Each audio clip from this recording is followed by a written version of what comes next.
Excellent. Okay. So we're now live. So I would love to, oh, hold on. It looks like Instagram. There we go. Now Instagram's live. Okay, perfect. So I am here with another author's view with one of our amazing authors, Jonathan Kravetz. And he has a fantastic novel coming out this year, May 20th, to be precise, called How We Were Before. So How We Were Before is about when a savage home invasion results in the death of a town's most glamorous couple. The surviving friends and relatives of the victims must navigate the emotional aftermath. Exasperated high school principal Zachary Rivers makes a final effort to reach a troubled student. Town librarian Shelby Blythe, the eldest daughter of the murder victims, begins a correspondence with Billy Lawson, her parents' murderer. Evelyn Kavanaugh, a retired marketing manager and beloved family friend of the Blythes, embarks on a luxurious cruise as a prelude to suicide. And Noam Russell, Billy Lawson's best friend, returns to Benfield to claim a share of his deceased father's estate. Samantha Blythe's maternal attempt to help an employee evokes a renewed desire to connect with her own family. The space between stories are haunted by echoes of the deceased couple's life, from the ignorant bliss of first impressions and great expectations to the tumultuous troubles of middle age and finally an undying hope for reconciliation. Now, Jonathan this is not his first rodeo. Jonathan is an award-winning author whose works have appeared in journals such as Cardinal Sins, the Rappahannock Review, Narrative Northeast, the Opiate Magazine, All the Sins, the Furious Gazelle, and Wilderness House Literary Review. His plays have been produced in New York, Dallas, and in the UK, and he's twice been a Eugene O'Neill Playwrights Conference semifinalist. His plays have been published in the Exposition Review, the Iris Literary Journal, and other journals. And he is the founder and former editor-in-chief of the literary webzine ducks.org. And real fast, I feel like all I've done is talk because basically that's all that's happened so far.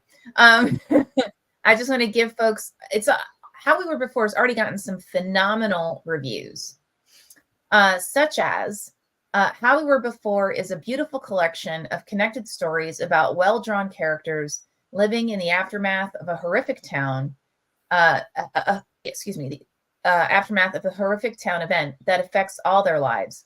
Jonathan writes beautifully about themes and realities that transcend class and political barriers, and therefore reminds us of what we all have in common, what we have to lose, and what can keep us going.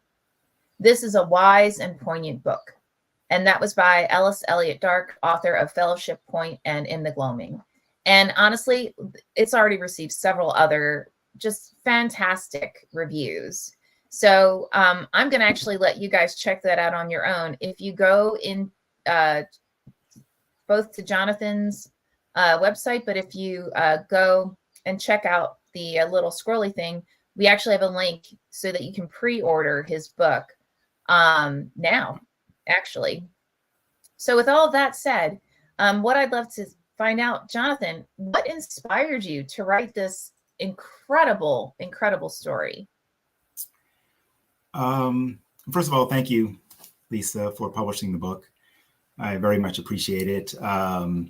You said it's not my first rodeo, but it is kind of my first novel that's being published after many attempts. So it was exciting to get your email a couple of years ago. I was on vacation when I got the email. We were very happy. I called my mom, and she had no idea what I was talking about. Oh, another story got published. Okay. But then, finally I got her to say, no, actually it's a book. So then she got excited, and she's very excited. She's, pre-ordered the Kindle and the paperback. So she's very happy. Oh, that's Um, awesome. So the inspiration for the book is sort of multifaceted.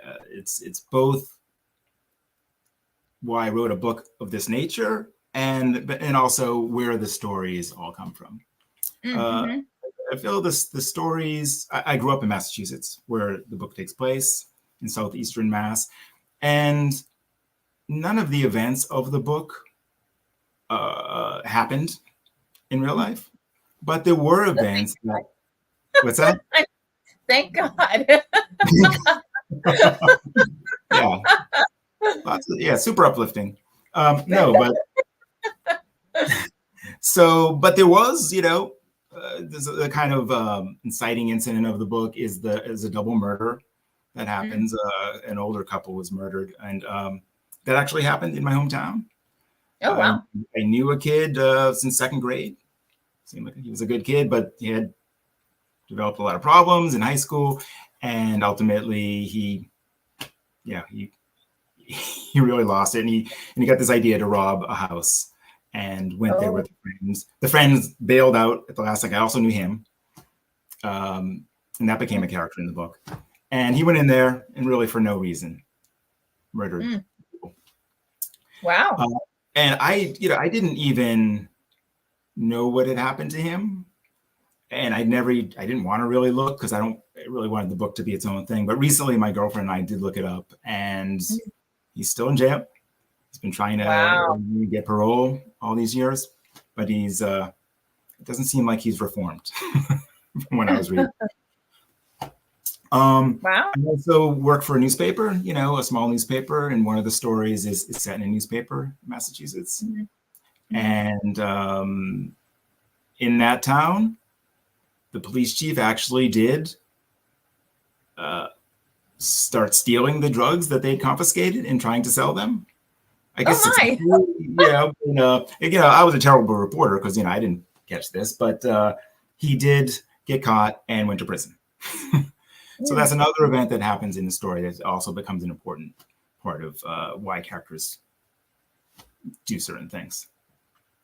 The actual characters were inspired just by people that I know in some sense.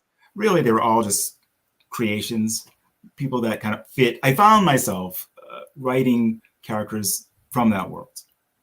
Before I had the idea that I was going to turn this into a book, I was already writing characters. I live in New York City, but all my stories were taking place in this fictional world from my past that I felt close to, that I feel like I understand these people. And so it was just natural for the book to be set in that world that I sort of lives in my head already. I feel like I know the details of that world. And what happened was I was getting a little tired of getting rejection letters and for novels, and it was weighing on me. And the thought of starting another book was hard. It's hard anyway, but when you think, at the end of this 2-3 year or whatever journey, then I'm just going to collect 70 rejection letters. I'd read The Imperfectionist, the Tom Reichman book, which is also a novel of connected stories. It's a fantastic book. And I thought, hey, I could do this. And if the book collects 70 rejection letters, then at least I have 12 stories that I wrote and I can send those out. Got it. So that's where the book came from, sort of from the characters, but also just from my desire to do something different. Got it. And so you already mentioned where a lot of your inspiration comes from, generally speaking. Do you find that, meaning where you grew up, do you find that any other major inspirations for your works? Other major inspirations. My works generally span a range. So I've written, as you mentioned, a whole bunch of plays, and some of them are kind of very dark, darker than this novel. A dystopian, Okay. there's like a dystopian theocracy, because I was interested in exploring that world. Basically, at a certain time, I was reading a lot of books, so that came out of that. But I also have some wacky comedies. Some of those were inspired by place or just people. Like I wrote, I think my two most successful plays are short plays, and it was this festival that I thought a dumb idea, because it was like it's called Testo Genius, like male voices. Like why we need a festival for male voices? It didn't make sense to me. So I wasn't going to write a play, but my friend convinced me to just, hey, write a play for these guys, and that was appealing, and I did, and they really inhabited the roles, and it really came alive. Oh wow! Yeah. So it really ranges, and I have noticed recently that I have this habit of kind of alternating between the dark and the light. Like the new book I'm working on now takes place where I live in Rockaway, New York, and it's very light. It's a comedy and a mystery. Oh, cool! Wow, that sounds like fun. Yeah. And where do you, what form do you typically feel like you gravitate toward, and why? Yeah, excellent question. I love writing short stories. I've always loved short stories since as far back as I can remember. In high school, I remember just really loving them. And then at a certain point, I just read as many short stories as I could. I used to subscribe to Story Magazine, quarterly magazine. I thought it was fantastic. It was 12 stories per issue, and it was quarterly, so you could get through them, and then the next one would come. It was wonderful. And I used to mark my favorites. I still have all of those on my bookshelf downstairs. And there's something just about the form that I feel like you can write these like little perfect gems in a way. These books, it's like you get into a character, you really know a character, it pulls you toward this end, and then it has this like perfect little something at the end that really leaves you with something, leaves you thinking. So I really love short stories. And so if I left to my own devices, if there wasn't like a desire also to be published, I'd probably just write short stories all the time. And I'm even thinking, my girlfriend's like, no, but like I'm thinking of doing another book of connected short stories that would also take place in the same town, but I would make it all around like a music studio in town. Oh, fun. We'll see. I'm personally a huge fan of connected short stories. I absolutely love that structure, and I love the wide variety of things that can be done with it. So although your girlfriend says, hell no, I'll be an advocate. She didn't say no because she thinks that's a bad idea, or that she doesn't like stories. She thinks it's a bad idea because she knows the hell that we went through creating each of these and how hard that was. So she's like, I don't want to go through that again. No, I can understand that, absolutely. She helps me. She's a great editor, so she spends a lot of time sitting over there on the couch, giving me feedback. And I'm not always the best person receiving feedback. Yeah. I think that's true of anyone, especially when you're really passionate about what you're writing. Yeah. I have to go through the anger phase every time. That gets cool. I always have to, and then I like settle down and I do the work that needs to be done. But yeah, there's always that first resistance. Got it. And who are your absolutely favorite authors? And are there any up and coming authors that if you could like basically advocate for them, who would they be? I always have a hard time picking favorite authors because it's been rare that I've read like a whole bunch of one author's books. Sometimes I read like all of Bernard Malamud at one point. I read all of his books, and Philip Roth. I read all. At one point, I was like, I'm going to read all the 20th century Jewish authors. So I did read a bunch of those books, and Mhm. and I really enjoyed them. But I really don't feel like they influence me. I don't really see my work or their work in my writing. I just really like them. Short story writers, Raymond Carver. I really enjoy his work. And who's I thinking of? I forget. It slipped my mind. Oh, Alice. Alice Elliott Dark, my teacher. How could I forget Alice? Yes, the one, the quote that you read from Alice. She obviously inspired me a lot. Up and coming writers, gosh, that's really hard. I'm gonna have a book reading in upstate in Catskill in a couple months, and the way I'm gonna structure most of my book events are Q&As. It's kind of like what we're doing right now. I find people who can ask me questions, and I feel like that's more engaging for the audience than me just reading for 40 minutes and trying to pay attention with our smartphone brains. So I had some plays up there, and the theater company introduced me to this writer and who runs a book club. Her name's Jan Alexander. So she's going to do it. And she has a book up, which I can't remember the title of, something Civilization, Ming and Civilization or something, terrible titles. But I just started reading it, and I was like, wow, I really love this book. Oh, excellent. It really pulled me in. And I have a hard time sometimes. Like when I was younger, I would just read things to the end. Like I read Moby Dick all the way to the end, and I would do that. But now, if a book doesn't grab me in like 100 pages, I tend not to keep going. But her book's been wonderful. So Jan Alexander. Excellent. Cool. Well, with that, is there anything that you'd like to leave folks with?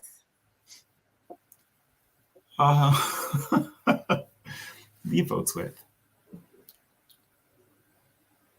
Well, other than buy your book. That was what I was thinking. It's like, yeah, buy the book. I mean, I'm curious. The people who watch these so they're mostly people in Running Wild. Actually, it's a wide variety.